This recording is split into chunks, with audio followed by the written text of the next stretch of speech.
As kids, we feel invincible. We have hopes and dreams for the future that seem limitless, with no expectation that there is anything that we cannot do. We really believe that we can go anywhere, do anything, be anything that we desire.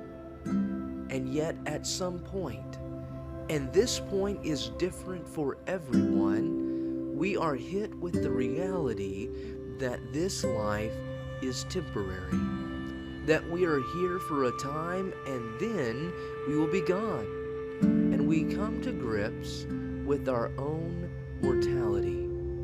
It is in this reality that we must ask ourselves, what of our eternity?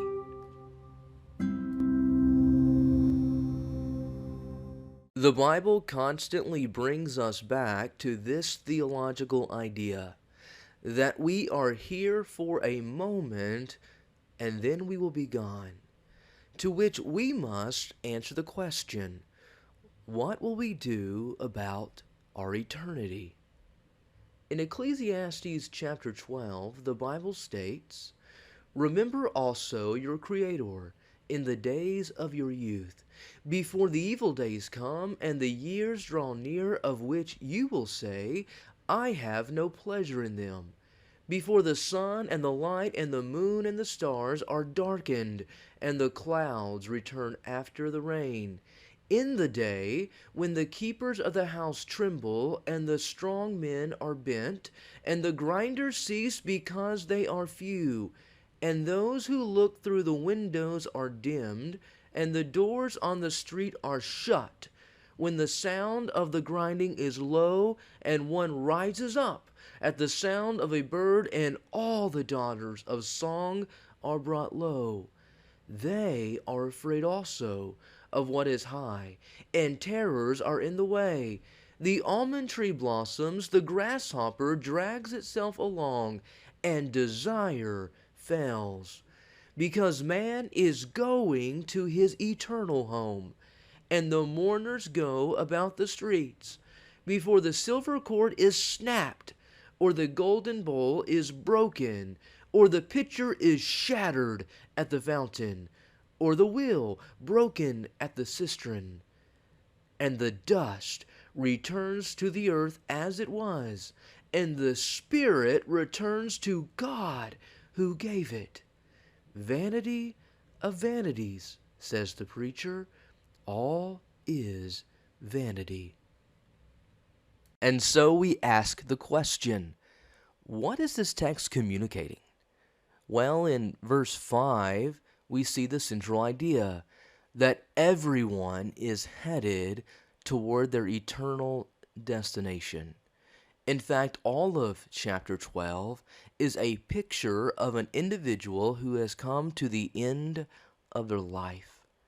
Beginning in verse 3, we see the strong man has now lost his strength and is bent over. Their grinders, or their teeth, are few, and their windows, or their eyes, are now dimmed in their old age. In verse 5, the almond tree blossoms, that is, their hair has now turned white, or the grasshopper drags itself along. That is the idea that the man in his old age struggles even to move from one location to the next, to the point in which their desire fails, because they have come to the end of their days. The text ends in verse 6 with the cord being snapped, or the golden bowl broken. That is, they are now lowered into the grave. Life is over. And in verse 7, we see a connection back to Genesis chapter 2 in verse 7. In that text, God forms man from the dust of the earth and breathes into his nostrils the breath of life.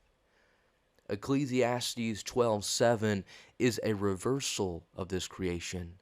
Man now returns to the dust, and the very breath that he was given, his spirit, returns to God who gave it.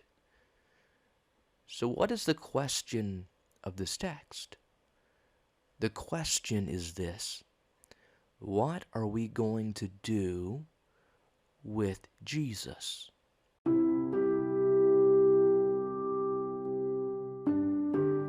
In Ecclesiastes 12, verse 1, it says this: "Remember also your Creator in the days of your youth."